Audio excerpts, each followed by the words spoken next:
It's been a little while since I've done a mock draft, and we're getting a lot closer to the actual draft, so I figure it's about time to do so.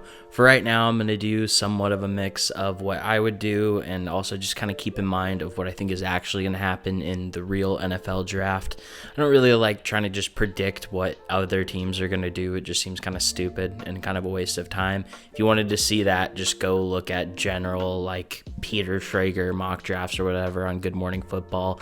This is a little bit more of my opinion of what I think should happen if I was kind of putting myself in the position of the GM, what I would do. Let's get started then with the first pick. I think most people know what this is, even if this isn't predictive what I'm going to do here. I'm going to take Cameron Ward. Don't want to talk about this too long here. Cameron Ward is the best quarterback in this class overall. I wouldn't be surprised if this is the pick that the Tennessee Titans end up going with.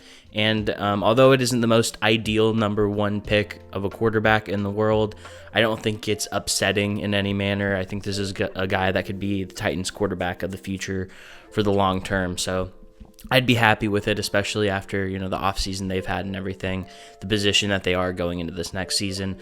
But moving to the next pick, this is where things don't get like super different from consensus mock drafts, but the pick here is usually either between Abdul Carter or Travis Hunter. Sometimes people will say Shedeur Sanders. I'm typically in between the Carter and Hunter conversation. I really don't think Shedeur Sanders is going here, and if I was putting myself in the position of the Browns, I definitely wouldn't take Shedeur Sanders here. With that being said, I am going to take Abdul Carter. I just love the idea of having Myles Garrett and Abdul Carter playing across from each other and bringing devastation on the defensive line with that pass rushing unit that they have there would be crazy.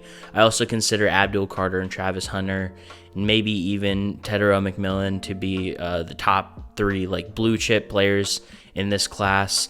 So I absolutely think a team like the Cleveland Browns should go for one of those guys instead of just taking a position of need. Going best player available with Abdul Carter, who definitely looks and reminds me of Micah Parsons. Moving on to number 3, though. Another spot people will consider Shedeur. I personally don't think Shedeur is going to go in top 5, and like I said, I definitely wouldn't do that myself. So we're just going to go with another pick that I think is kind of a blue chip player with Travis Hunter. Listen, he's a phenomenal player. Say what you want about the Heisman. He can play on the offense at receiver at a very high level. He can play cornerback at a very high level. And it looks like the New York Giants kind of need both of those positions to be filled out a little bit. Looking now more than anything like Travis Hunter and NFL teams are looking to keep him at receiver and maybe play him a little bit at cornerback. I always kind of saw him and thought he would lean more towards cornerback and then just playing some receiver. That just makes more sense to me. If you had a guy that plays two ways, it's a lot easier to pluck someone in and out on offense at receiver than it is at cornerback. You don't really want a cornerback leaving for a bunch of reps at a time to get breaks or whatever, or if you're just, keeping him at a main position and then just sticking him in a few plays a game at a secondary position, you wouldn't do that with cornerback as much. I think it makes a little bit more sense to keep him at corner, give him a few reps at receiver each game, but we'll see. Apparently, according to Travis Hunter, he's going to play the whole game, every game, just every single week, playing both positions, every snap, so we'll see how that goes. But either way, I think that he's going to help out the New York Giants an incredible amount. I'm going to keep trying to skip these ads down here. I'm sure you guys see enough ads as you're watching YouTube to begin with. Then on to the next pick. This is where things get a lot more dicey in a way. Not exactly sure what a consensus pick could be here. What we do know is that the Patriots have a very, struggling offensive line. They addressed receiver in some ways, bringing in Stephon Diggs. I still think that's going to be a problem, and I would definitely consider Tedero McMillan here. With that being said, though, I am going to commit to just going with filling out that tackle spot. Or just offensive line in general. That kind of leaves it between Will Campbell and Armand Membo, in my opinion, and I'm honestly kind of fine with both picks here. I think Will Campbell is most likely going to play guard at the next level, and I like him at guard. I do think he should be given the opportunity to play and try tackle, but either way, if he's a guard or a tackle, I think it's going to be he's going to do a really good job in the NFL, and I think he's worth a top 4 pick.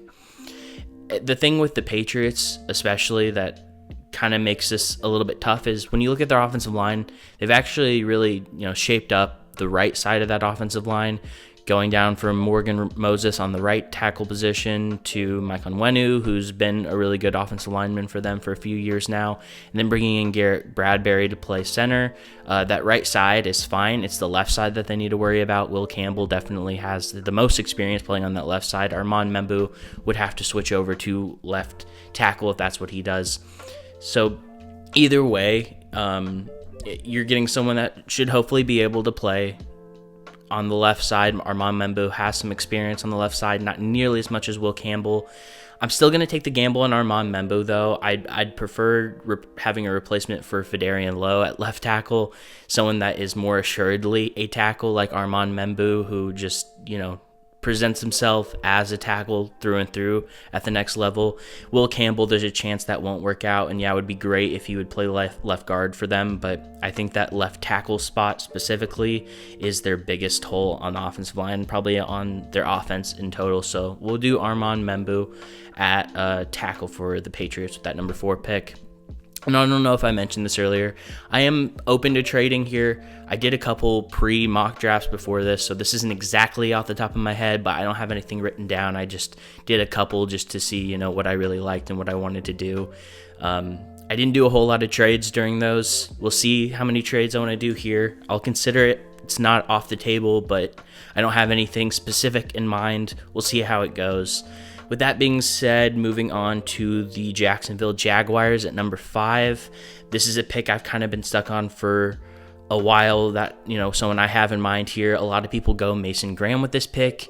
I get it. I did just make a video talking about Mason Graham and how I'm not the biggest fan of him. I'm not the biggest fan of him going within the top 5 or maybe even around the top 10. That's a little bit more where I'd be considering him, is near that 10 to 15 range. I'm not the hugest fan of him going here. I wouldn't want to take him with a top 5 pick necessarily. Who I am a lot more sure as a top 5 pick is Tedero McMillan. I love him in this offense, mixing him with Brian Thomas Jr. I think Brian Thomas Jr. has the ability to bring the speed when Ted can bring the size and ball skills. They complement each other incredibly well, looking at a head coach like Liam Cohen, who was playing or coaching for guys like Mike Evans. I think he's going to bring a lot out of a guy like Tedero McMillan and make him an even better player. Get this offense right, make Trevor Lawrence look like a better player overall, and just lead this team by the offense. When you have an offensive-minded coach, that's what's expected. I wouldn't be surprised if they go offense with this first pick here. Moving on from that to the Las Vegas Raiders. I'll look around here a little bit, but, I look at the cornerback room. It's not great, but I think it's a little bit underrated, and there isn't a corner I'd really want to take here at 6, so that's not what I'm going to do. I'm not comfortable taking an edge here with Abdul Carter off the board, and I don't think they necessarily need to do that. A lot of people would consider Mason Graham here. Like I said, I'm fine. I'm not going to take him at number 6 either. And then offensive line, yeah, you could consider Will Campbell, but I don't think offensive line is their biggest need either, and I don't think guards are their biggest needs either. The player that I'm going to go with is Ashton Jeanty, and I know this isn't a team that, just gets to pick a high-caliber offensive player at, like a running back to put themselves in the playoffs, because that's not the position that the Raiders are in right now. But I still think developing a excellent or even great run game is going to be really important for them. Geno Smith is going to need some run game to work behind the passing attack that he plays with, someone that can pick up first downs often. Ashton Jeanty's that guy. So I'm totally fine with them taking a guy like Ashton Jeanty here at 6. I know some people still have the mindset you can't take running backs that early, or you have to have a very specific reason for it. I do think they have the reason for it. I think their offensive line, at least by the end of this draft, should be good enough to raise the floor of that run game in general. I don't think this is a horrible bottom 5 offensive line. I know last season they struggled with it a lot, but adding Ashton Jeanty into that room is going to make it look a lot better. Someone like Geno Smith, who plays well with bad offensive lines, is going to make that offensive line look a lot better as well. And getting into the second and third rounds, there's going to be tons of opportunities to fill out holes, especially like at right tackle or right guard, make the offensive line better overall. So I'm fine with making the pick Jeanty here and moving on. With that being said, we'll move on to the Jets, and this is another player that I really like. I'll just go ahead and make Tyler Warren here, number 7 to the Jets. I've talked about how I am with Mason Graham, not wanting to take him early. Will Campbell, I don't think they need a guard. You can consider a tackle here. I'm not sure how well that's going to go with him playing tackle. I do think he should get the opportunity. I don't know how well it's going to go. And if they want to, give themselves a chance to just add another guard in this situation, I think Will Campbell could kind of just get lost there and it would be wasted a little bit. So I don't necessarily need to do that. And then when you look at this offensive passing attack, it's Garrett Wilson who seems to kind of want out the door. And you have Malachi Corley. You have a couple other backup pieces that no one's really thinking about a whole lot. And then you don't have a whole lot left on the table after that. So let's get Tyler Warren in here, who is absolutely worth a top 7 pick, in my opinion. Going to the Jets here, I think he'll make a really big impact on the offense. I don't see a whole lot of holes that could be filled here on the defensive side of things that seem as worth it to me as getting an offensive playmaker such as Tyler Warren on the offense. So that's what we'll do here at 7. And then at number 8 here with the Carolina Panthers, a team that I've low-key been a fan of for the last couple years. I've made a few videos on them, just like what they're doing and like what they're doing culture-wise and how they're changing things around. I'd say as a secondary fan of this team, the biggest need that they have is mostly anything on the defensive side of the ball. For the most part, I'll talk a little bit about that in a second and what I mean, but I think the conversation that is with them as well is the receiver position, that they need another receiver in this room. I'm not comfortable with the receivers that are on the board here at the moment. I'm not that high on Matthew Golden. I like him. I don't like him at number 8. I don't think he's worth that. And then other than that, they're fine at offensive line. No tight ends I'm going to really want here. They don't really need a running back, and we're sticking it through with Bryce Young, absolutely. So the next couple things that come to mind with the board and the way it's fallen, some people are going to point out Mason Graham. I don't think they need to take Mason Graham here, even if I was a bigger fan of him than I am. I'm not the hugest fan of that because that is one of the positions on the defensive side of the ball that maybe they don't have an incredible amount of talent, but they do have filled out with some decent depth. A little bit of older pieces there, Tershawn Wharton, Derek Brown's there, who isn't just a mild player. That is a very good defensive tackle that they have. A'Shawn Robinson's still there. I like a little bit of Shy Tuttle in rotation there. So I don't think that interior defensive tackle is going to be a huge need for them. So obviously next up, you could discuss edge here. If anything, I would be most comfortable taking Mike Green or maybe even James Pierce. I don't know how I feel about that still. I think the player that I do feel most sure of at this position with 8 here is going to be the cornerback position.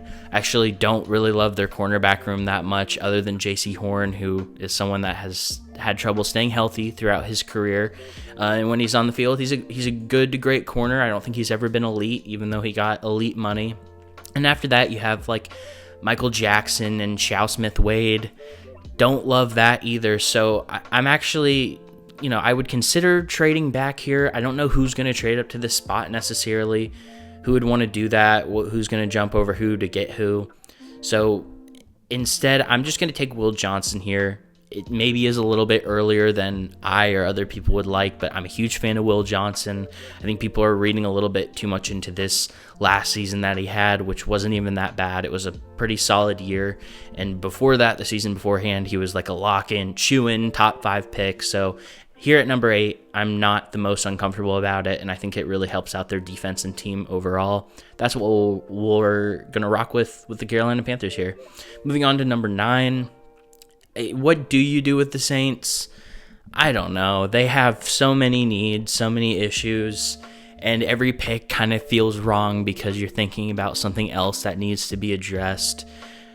In a lot of ways, this is the best player available. I feel like we do kind of have a similar conversation with Mason Graham, that although their defense isn't very good and could have a pick almost anywhere, interior defensive line isn't the worst group that they have. So I don't know how comfortable I am with Mason Graham going here. I'd consider it, but I'd also consider Will Campbell here. I think he would most likely replace Nick Saldiveri, who was not a good pass blocker last season and not a great left guard overall. This offensive line has some good pieces. I think obviously Talais Fuanga is an awesome left tackle. And who's the right guard? I can't think of the right guard's name at the moment, but he's solid. And other than that, there's plenty of issues on that offensive line. I'd really consider Will Campbell here, keep him in the same state. And then if he does have a chance at moving to a tackle position and playing that well, I actually really like moving Talais Fuanga to guard. I think he would be a phenomenal guard. So I'm gonna pick I'm gonna pick Will Campbell here and move along there. Just really bolster up that offensive line, make that a strong group for them. I think that'll help out a ton. Then moving on to number 10 with the Chicago Bears. They don't have a ton of needs. One thing I would consider here or would think about is taking Omari and Hampton, maybe trading back and taking Omari and Hampton. I don't absolutely hate that. It does seem a little bit rich for top 10. So I wouldn't necessarily take him here. If I saw some really good trade options, if I was the Bears and I was, the handling and managing draft capital and people were calling me about trades, I'd hear some trade offers and see if I could trade back and get Omari and Hampton. I don't know about that necessarily. I think having a top 10 pick is pretty valuable here, especially in this draft. I consider making a pick here with, Mike Green. Maybe even going, I wouldn't go Jahdae Barron. I'm not that nearly that high on Jahdae Barron, but one thing I do really like, even though I've been a lot lower on Mason Graham, I've mentioned it multiple times in this, I don't mind Mason Graham going here. I think, they have Gervon Dexter, and they have, what's that dude's name from Grady Jarrett? I can't believe I forgot his name. He's like a legend in Atlanta. I'd consider taking Mason Graham here still. I think this is about where I start feeling comfortable with him. And then for a team like the Chicago Bears that don't have an incredible list of needs, I'm fine with that there. You could consider Mike Green in that spot or whatever, but I'm definitely fine with Mason Graham in that situation too, especially considering some of the off-field issues that Mike Green has had. I don't know if he's going to go top 10. Moving on to number 11 with the San Francisco 49ers. I'm all in on offensive line here. I'm also kind of in on defensive tackle. It's just I prefer Kelvin Banks Jr. or even Gray Zabel in this spot, as early as that may seem. I prefer those guys over the defensive linemen that I have available, so I'm just going to take Kelvin Banks here, not worry too much about it. We're going to need a replacement for Trent Williams at some point. You're never going to have a replacement that's exactly like Trent Williams. One-of-a-kind player, absolute legend, Hall of Famer in the near future, probably once he retires. And then just in general, even if you get Trent Williams a couple more seasons, the offensive line in general is not very good. So that's going to be a huge need for them. I think Kelvin Banks has some flexibility on the offensive line. I definitely think he's worthy of a top 12 pick like this, top 11 pick, considering they are at 11. So fine with Kelvin Banks going there. And I think the Cowboys are going to be a little bit upset that Kelvin Banks just got taken off the board, and it's going to leave them having to make another decision. And to me, I'm not really willing to take Matthew Golden this early. I don't love that. I'm not going to do that. Looking at the offensive line, I don't mind Josh Simmons going about this early. It's just there's some health risk there. I would definitely consider that, but I think I'm more in line for them to take the first edge off the board and potentially start a run on edges here pretty soon. I'd go Mike Green and not think too much about it. Just really get that defense back to the place that you want it to. Micah Parsons playing on one end. DeMarcus Lawrence is now gone, so bringing in Mike Green to kind of not fill the same role that DeMarcus Lawrence had, because they're two definitely different edges and players in general, but have a great pass rushing duo between Green and Micah Parsons there would be phenomenal for them to make that defense a little bit better than it has been the last couple seasons. Moving on to the Miami Dolphins at 13. This is tackle to me, and I kind of mentioned Josh Simmons maybe going off the board earlier. I think I'll definitely consider him here to Miami. It's a huge need for them, offensive line and tackle in general. People don't talk about it. I think Josh Simmons is one of the more underrated players in this class. I don't have a problem with him going 13 here, especially in a class like this where you start running out of tackles pretty soon after Kelvin Banks gets taken off the board. So Josh Simmons going at 13 may seem a little bit rich for some people, but I really like Josh Simmons. And with it being such a big need for the Dolphins, and especially keeping Tua upright, that's something they're definitely going to look at. I know Malachi Starks is here, and they could have considered that. I don't love that, especially with how big of a need offensive line is for them. So I'm fine with taking Josh Simmons here at 13. And then we'll just move over to the Indianapolis Colts at 14. Kind of a consensus pick, kind of lame. You've probably seen it a lot. If Tyler Warren's on the board, often we'll see people say that that's what they're going to take. I don't think Tyler Warren is going to be on the board at 14, and I don't think they're going to mind taking Colston Loveland here at 14. Definitely not better or in competition to Tyler Warren, but is worthy of a top 15 pick if you're a team like the Colts that really need a tight end. I love Colston Loveland. I think he's a mainly well-rounded guy. Obviously, I think his blocking could be a little bit better, but as a receiving threat, he provides a lot for you. And there's a lot of room for him to grow and develop as well, that his ceiling is a little bit higher than some people have been saying. So fine with that pick there. And then this is where we kind of do see the actual run of edges start. Is there something else I'd consider here? I mean, if I like Jahdae Barron more, I consider him here at 15, but I don't like Jahdae Barron all that much. We're going to pass on that and just stick with edge. Considering defensive tackle, I think I like some of these edges going off the board here, and I really like James Pierce going off the board to the Falcons for sure, so that's what we'll do there. Edge and just this defense in general has been a huge problem for the Falcons for long enough. James Pierce Jr. isn't going to fix it, but he's going to be the start to the fix of this defense in general. So we'll go with him there. I know he has a little bit of off-field issues just with character and work ethic concern. I don't know enough about that to speak on that, so we'll kind of just ignore that. I don't have much to say on that. As a player, he's very athletic, very fast, has more moves in his tool belt than I thought he would going into this season. I kind of think of him the same way I thought of Dallas Turner last year, and Dallas Turner went at 15 as well, was it? So I don't think that this is a reach at all, although whatever website I'm using has him at 29, which is a little bit crazy in my opinion. I'm fine with him going to the Falcons at 15. Moving on to 16 for the Arizona Cardinals. One thing I really consider here and really do want to do is Gray Zabel. I think he would fill out that offensive line and make that a strong suit for them overall. And I also like the fact that he isn't incredibly big, because you don't want incredibly big offensive linemen playing in front of Kyler Murray, who's like 5'2". That's something I definitely consider here. But as I mentioned, we kind of have a run going here with offensive linemen or defensive edges. Jahdae Barron, again, it's a little bit early for me. Not a whole lot else I'm considering on offense. I think for me, Shamar Stewart is a solid fit here, because Arizona really likes those sort of tweener types that can play all over the place, and that's what Shamar Stewart is to me. So I think, is there anything else that's really popping out at me? No, let's do it. Let's do Shamar Stewart there to the Cardinals. Someone that has, he's lost a little bit of weight, but he's still very big, very powerful. He's going to be able to play in that 4-eye, maybe even play as a 3-tech on a few downs, and also just stick him out wide at edge. So he's going to be able to move over all over the place.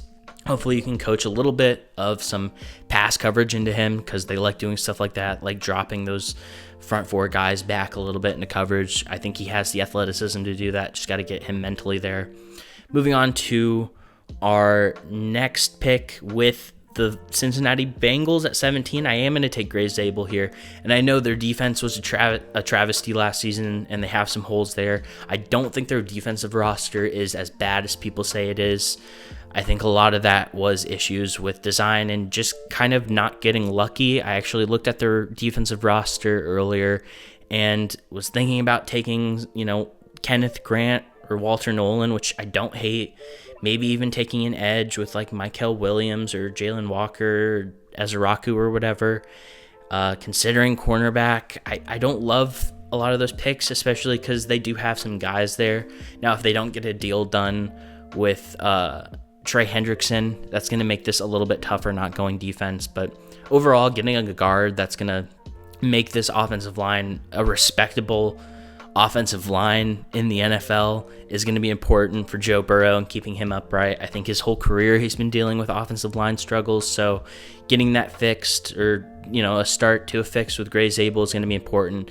Gray Zabel is one of my favorite players in this class because I'm just so confident that he is going to work out at the next level, and to me, he has a very high floor. His ceiling may not be incredibly high. He's probably not going to be a top 5 guard in the league at any point, but I think he's going to come in and within the first few weeks of his NFL career, going to be a top 20 to 25 player and kind of hang around there his whole career for like 10 to 15 seasons, which is a lot of projection, but that's just the kind of guy I feel like he is and how it'll work out for him. We'll see how it goes though. Moving on to number 18 with the Seahawks, I think they're very upset that Gray Zabel is off the board. That probably would have been their pick. I would kind of consider Tyler Booker here if it wasn't such a mismatch on the system that they play in on the offense and who Tyler Booker is as a player. The Seahawks are more of a moving zone offense that requires more athletic, faster guys at guard and tackle and everything. Tyler Booker is a big, powerful guard that is going to smash you in the face, and I don't think that's what they're looking to do exactly. So one thing I've definitely considered here that I think is a little underrated is Matthew Golden here at 18. They did bring in Cooper Kupp, but other than that, it's Cooper Kupp, JSN, who I obviously like, and then after that, it's really tough. They shipped off DK Metcalf earlier this year and lost Tyler Lockett, so that's going to be a big problem for them, especially when you have a quarterback like Sam Darnold, who at this point kind of seems like he needs some extra receiver help. So that's something I definitely consider. I don't think they're going to take cornerback this early. I don't love going linebacker as much as you could do that. I'd consider Malachi Starks here. Maybe you go edge, but their edge room is filled out a little bit more than people realize. I think you just go with a little bit of luxury and buy yourself a sports car here with Matthew Golden, someone with a lot of athletic traits that can push the ball deep downfield, that can play a little bit more of that Z receiver position, take the top off the defense, and hopefully get some big chunk plays down the field. And then moving on to 19, I mentioned him a second ago, but I will take him here, Jihad Campbell, filling out this linebacker room that is a little bit aged out at this point.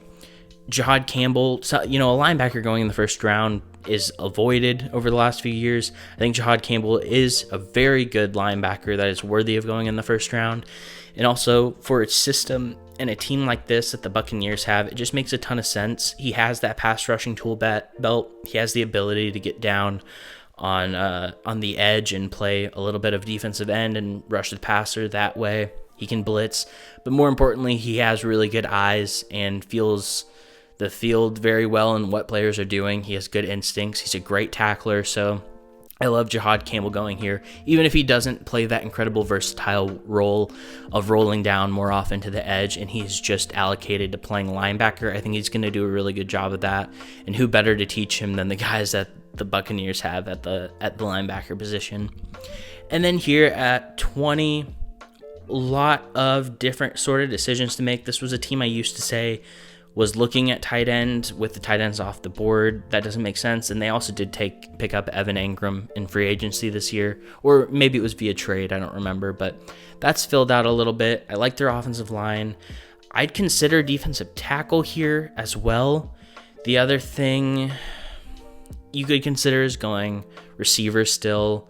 I love Omari and Hampton here. I think that's who I took last time in a practice mock draft. But I honestly really like going with like a Kenneth Grant or something and just making this defensive line extra stupendous. So I think I'm going to go Walter Nolan here this time, change it up a little bit.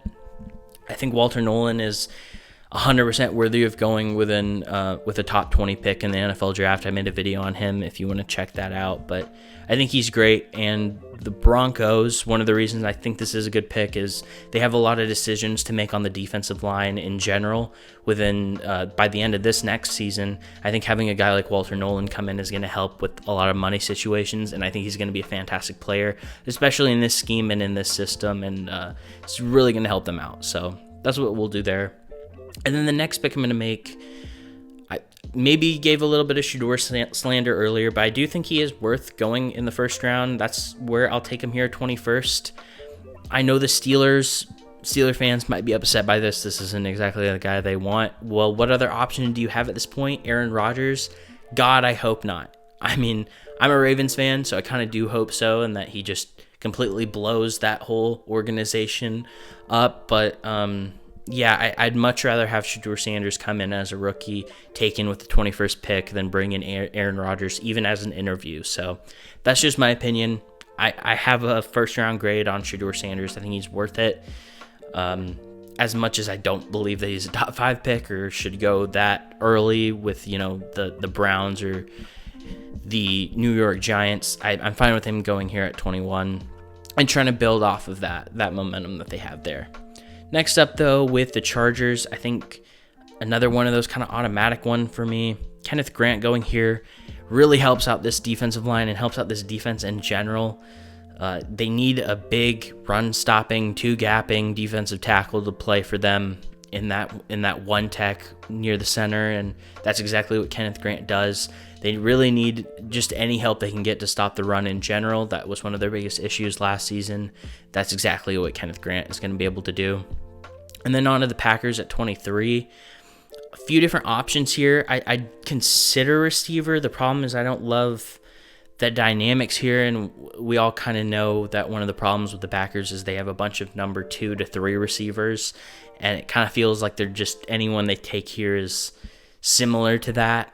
Whether it is Emeka Egbuka, who I really like, I don't know if he's a true number 1 receiver, and also I think that kind of conflicts with the guys that they have playing in the slot right now.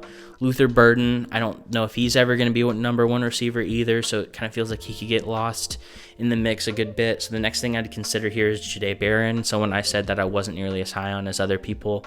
This is kind of a spot I would start to consider him. I don't mind the scheme fit. I would say cornerback's probably their biggest need as well. I wouldn't necessarily consider edge for them either. I think they have some projects there that they're still working on that I don't need to take that in the first round. We're going to go Jahdae Barron there. And then next up for the Minnesota Vikings, I really like Malachi Starks here. I even liked some Derek Harmon here for sure. I think if Jahdae Barron was still on the board, that's who they'd want to take, especially with Stephon Gilmore just really aging out, and that being one of their issues for why they weren't able to do what they wanted to last season on defense was Stephon Gilmore getting burnt over the top. So that's tough for them. I would consider Amari Hampton here for sure. I'm a big fan of him, but he keeps slipping, so I don't think this is a spot for him. I'm going to take Malachi Stark still to the Minnesota Vikings and let him play in that 3 safety system and move around all over the place. I'd honestly say keep him up in the box a little bit more where he was seemingly more comfortable, but just the kind of player he is, bring him down towards the line of scrimmage a few plays a game, let him get rough and rowdy and tear stuff up, blitz a few times, play run defense, and I think he's going to do a really solid job at that for the Vikings and all that they like to do. And then next up for the Houston Texans, this to me just has to be offensive line. And this is what I did earlier, and I wanted to talk about it and discuss it, is Tyler Booker. First of all, like I said, I think the Texans just have to go offensive line. I don't care if it's guard or tackle. It's got to be an offensive lineman. Tyler Booker is definitely worthy of a first-round pick here at number 25, so I don't think it's a reach at all. One of the issues that come with it, yet again, is the scheme that they're in.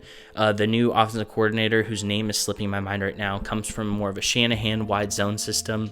He did come out in an interview and on a few different situations say that he's looking to build a scheme more around the talent and the players that they have on the roster rather than just a preset mindset of what they're going to do.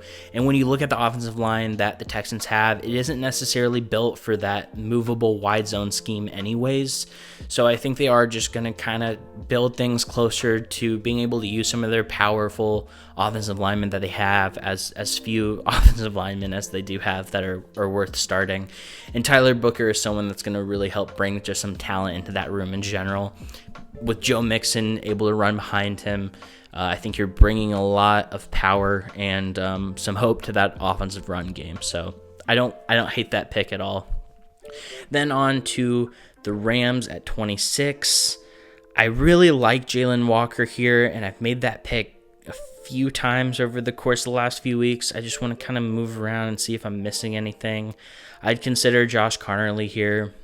I'd even consider like Derek Harmon maybe. The issue with taking Emeka Egbuka is he's very similar to what you have already. And Luther Burden, I don't have a lot of issues with Luther Burden. I don't know how much I love the cornerbacks. Although I'd consider Siobhan Revel, I just don't know if he's a great scheme fit for the team. It's tough. After thinking it over, I think I am going to go with Siobhan Revel. He's kind of like a ball of clay, a lot to grow and develop with him. I think they'll get him up to speed. Cornerback is one of the bigger needs for the LA Rams. And Siobhan Revel, I don't think this is a reach at all. I think he's worthy of a first-round pick entirely, so I don't have a problem with that.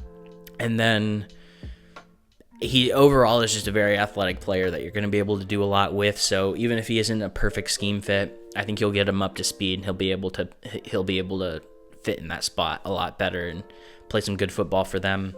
And that does seem like a big issue for them. So we'll go ahead and do that. And then here with the Baltimore Ravens, my team, what are we going to do here? I would be kind of inclined to take an edge. I don't love the corners that are on the board here. I'd also consider defensive line, especially with Michael Pierce retiring. I think you could consider some of these offensive players. I don't love the receivers on the board here, and I don't think running back is a huge need. It's crazy that they say that Jackson Dark is a suggestion for the Ravens. That's kind of insane. I'd honestly be most inclined to just take Derek Harmon and keep filling out the defensive line group. That is where some issues are for the Ravens, is on the defense entirely. I've also considered Malachi Starks at this position. He isn't here. You have Nicky Manwari. I think he kind of plays the position that Kyle Hamilton plays, so that's going to be a little bit of a conflict of interest. I don't love that. If I was taking a safety, I'd want it to be someone that's more of a coverage safety. So I think, Malachi Starks would fit in here well. I don't know about Nicky Manwari. So I'm fine with Derek Harmon going here and refilling out this defensive line group. On to the Detroit Lions at 28. We are going to go with Mykel Williams here, probably. Honestly, I really like Donovan Ezeraku, actually. I'm going to take Donovan Ezeraku. I think that's the number one position they're looking for, is that second edge piece next to Aiden Hutchinson. I think Donovan Ezeraku's a great defensive end. A lot of talent and a lot of skill set that they're going to bring out playing in Detroit. Getting the most out of him, it's going to help fill out their defense entirely, so nothing wrong with that pick there. And then the Washington Commanders at number 29. I think you could consider some of these edge players like Mykel Williams or Jalen Walker. I also really like the idea of going either of these receivers, whether it's Egbuka or Burden. Obviously, they added Deebo Samuel, but how much do you really buy into that? You could consider offensive line in some ways. I think edge is going to be a big need for them. I don't love the edge pieces that are on the board, though. And Omarion Hampton, I'd honestly really consider Omarion Hampton. Him playing with Brian Robinson Jr. would help shape some things up. That wouldn't be a bad selection at all. Yeah, we're going to go ahead and take Omarion Hampton here. Yeah. Add a true number one running back onto this team that just made a really big run in the playoffs. Jaden Daniels having an even better running game. I really like that pick, actually. And I think they are kind of at a spot with their roster and team that they could start making some picks like that. And then on to the Buffalo Bills here at 20 or at 30. I don't love the defensive tackles that are left on the board. I'm probably going to skip over that. I would kind of consider Maxwell Harrison, just bring some athleticism and talent into this room, which is maybe missing a little bit of. I also like Nicky Manwari here, which safety has some gaps and holes for them there. And with the age and issues that they have on the edge group, definitely could consider Jalen Walker and Mykel Williams. For some reason, Nicky Manwari is just really speaking to me here, and I think he's going to find a spot to play a really nice role for them here in Buffalo. So that's what we'll go with for them. And then the Chiefs, I'm just going to take Josh Conerly. That's kind of their need, kind of their issue, is going to be that tackle position. That's the last one that I'd be willing to take in the first round, so they'll just scoop him up before we head into day 2 with picks. Maybe that'll help get them back to, where they can have a quality Super Bowl performance. We'll see. They still have quite a few issues on their offense in general, especially with Travis Kelce aging out and needing to move on, it seems like. And I would consider, honestly, a tight end if there was one that I really liked here. I think that's going to be more of a day 2 thing for them. But on to the Eagles, our final pick of the class. I'm just going to take Donovan Jackson because I think he's good enough to go here, and that is one of their needs, is another guard since Mekhi Becton left. As few needs as the Eagles have, Donovan Jackson is someone that's going to help actually be a benefit to them. Obviously, there's a good chance that they consider going with another defensive tackle. So we'll see how things play out for them. But I like Donovan Jackson going to the Eagles at 32, the Super Bowl champs. Let's save this and get another look at it. There you go. Swiping through. Let me know what you think in the comments. If there are any really stupid picks or any picks and fits that you really liked, I'd love to hear about it. I'd also appreciate a like and comment if you feel like doing so. Consider subscribing. It's free. And I make videos like this pretty regularly. So thank you very much for watching. Hopefully I'll come out with a mock draft, another one soon. A little bit more detailed. Maybe I don't have to do it with a website. Maybe I'll just have a set mock draft that I'll make my own graphics for. I'll definitely be considering that. But anyways, that's going to do it. Bye.